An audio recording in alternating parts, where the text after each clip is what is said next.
Welcome to another exciting edition of Mr. Knisley's United States History class. Today's lesson is titled Three Diplomacies for Three Presidents, and those three presidents are Theodore Roosevelt, William Howard Taft, and Woodrow Wilson. As is customary, if you take a look at your note-taking guide, you will see blanks. These blanks correspond to the bold, underlined, red words in the presentation. So that's the instance where you will take that word that you see, write it in that blank, and then you have good notes to help you study for any tests, quizzes, assignments, whatever you need. We've talked about him before, but we're going to talk about him again. Theodore Roosevelt. As we've discussed before, Theodore Roosevelt practiced what was called big stick diplomacy. You can picture either Theodore Roosevelt holding a bat or me holding a stool up, or however you want to picture it, but the idea is that you negotiate when possible, but you use military force when necessary to achieve your goals. In this case, in Latin America.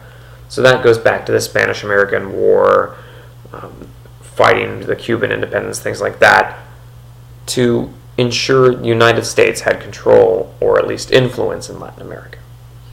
So the goals there, protect the Western Hemisphere, so the North and South America, from European influence. Remember, Europe, keep out, or beware attack navy, things like that. Now, Theodore Roosevelt, at the end of his second term, if you remember his first term, he was the vice president and then inherited the presidency after a presidential assassination. In his second term, we didn't really talk about it, but he was elected in 1904 to serve a second term.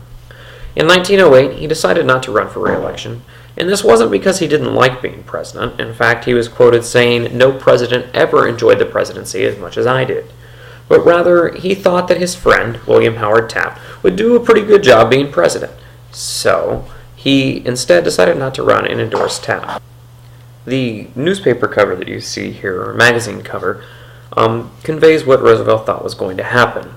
In this, you see Roosevelt, he's the guy there looking like Theodore Roosevelt, handing off a child that's labeled my policies to a large man dressed as a housekeeper. In this case, it's supposed to be Taft. At the bottom it says, "Come and kiss Daddy goodbye." So it's saying that Roosevelt is handing his policies off to the care of Taft. Again, just so you know it's Roosevelt, you can see the bellhop there in the corner carrying the big stick. It's, Roosevelt. So the idea was Roosevelt thought, Taft is going to continue my policies. Why? He's my friend and we're both Republicans. The trick is Taft didn't continue Roosevelt's policies. Instead, Taft pursued policies known as dollar diplomacy. As you may imagine, dollar diplomacy has to do with money and economics. There's a focus on trade and to create business relationships with other countries. The idea is that if you or another country owes you money, then you're less likely to engage in conflict. For example, let's say I run into class one day and I'm like, wow, I really need some ginger ale. Does anyone have $5 I can borrow? And you give me $5. Then the next day you're walking to school and all of a sudden you see me on my bicycle rushing to get to school, rushing to get to class. Well, the only way that I can give you your $5 back is if I'm allowed to get to school, if I'm allowed to get to my job. So are you going to do anything that would keep me from arriving safely at school on my bike? The answer is no. Dollar diplomacy ensures peace by ensuring financial relationships, or what we call mutual economic interest. So the goal is to use U.S. money to build relationships. Well, this was a lot different than what Roosevelt had in mind, and it didn't exactly result in good feelings between Roosevelt and Taft. In fact, by 1912, Roosevelt had decided that Taft had done a terrible job as president, and decided to challenge him for the Republican nomination. Well, Taft had done a good job talking to a lot of the Republican higher-ups and his friends in the party and said, I'm president right now, I should still continue to be president, or otherwise it would look bad. As a result, Taft still gets the nomination. So Theodore Roosevelt and his supporters decided that hey, enough is enough, and they angrily leave the Republican convention and start their own party, called the Progressive Party.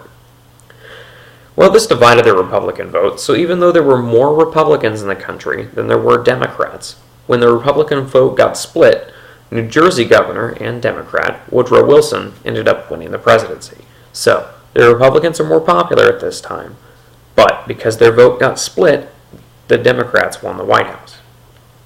As a side note, this was the campaign I was talking about when I told the story about Theodore Roosevelt. In case you forgot, Theodore Roosevelt is giving a campaign speech, and all of a sudden a man runs up and shoots him in the chest. Just, right there.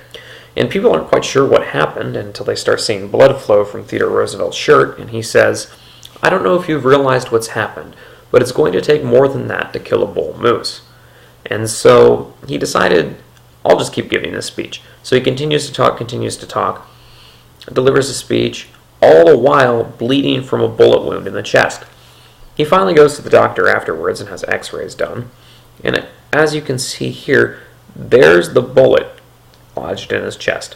By this point, it had already healed over, and the doctor could not remove the bullet. But you can see there's the bullet, x-ray of Roosevelt, and the x-rays are relatively new at this time, which is why it might not look like x-rays you may have had done, but the moral remains the same. For the rest of his life, he lived with this bullet lodged in his chest.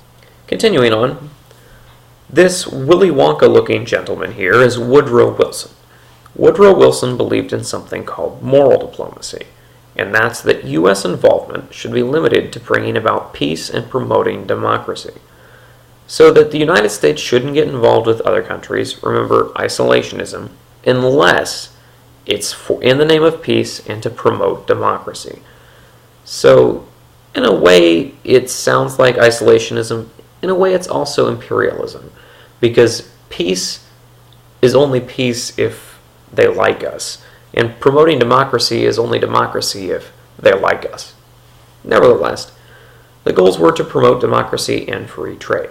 By free trade, I mean that no country says you can't trade with this country, you can't trade with this country, that everyone can trade with each other, and so economic interests, kind of harking back to dollar diplomacy, but different. That's it for the notes for today. Look forward to seeing you in class soon. If you have any questions about these notes, first thing you can do is you can actually rewind this video at any point and rewatch certain portions. The other thing is you can email me at caneisley@fcps.edu, or you can call the teacher helpline or text the teacher helpline at 1-234-NISLEY. Thanks again. See you next time.